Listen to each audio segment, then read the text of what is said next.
আসসালামু আলাইকুম প্রিয় দর্শক, কেমন আছেন সবাই? আশা রাখছি সবাই ভালো আছেন।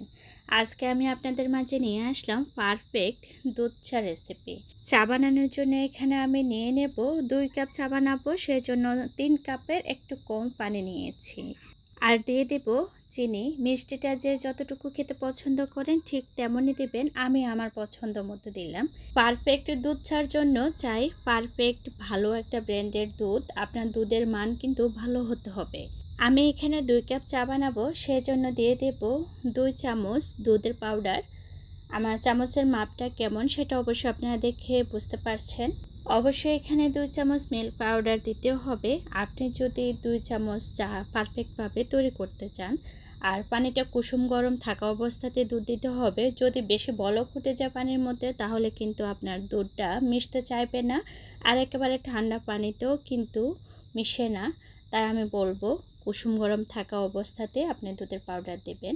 আর সবসময় চেষ্টা করবেন দুধ চা বানানোর জন্য একটু মুখ যাতে ছড়ানো হয় এই ধরনের পাতিলে চা বানানোর জন্য, তাহলে বলক দিয়ে কখনো আপনার চা পড়বে না।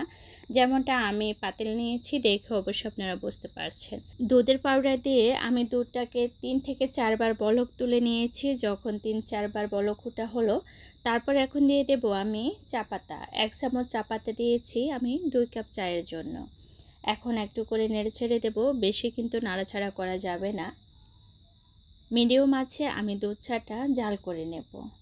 আমি জানি না এখনও পর্যন্ত কোনো প্রিয় ভাই বোনেরা আমার সাথে আছেন কি না। যদি কেউ থেকে থাকেন তাহলে প্লিজ ভিডিওতে একটা লাইক দিতে ভুলবেন না।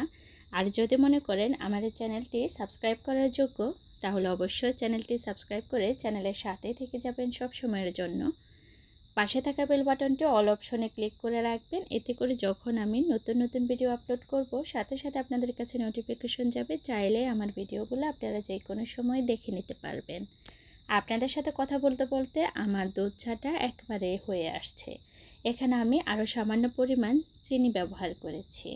আপনারাও চেষ্টা করবেন চিনিটা আগে দেওয়ার জন্য। যদি চা বানানোর পরে যদি আপনি চিনিটা ইউজ করেন, তাহলে চার কালারটা কেমন জানি প্যাকাশো হয়ে যায়, তাছাড়াও চাটা পাতলা হয়ে যায়। তাই পারফেক্ট যদি আপনি দুধ চা খেতে চান, তাহলে অবশ্যই চিনিটা আগে ইউজ করতে হবে। দেখুন আমার চায়ের কালারটা কেমন এসেছে আর কতটা ঘনত্ব হলো, সেটা অবশ্যই আপনারা দেখে বুঝতে পারছেন। একবার হলে এভাবে ট্রাই করে দেখবেন।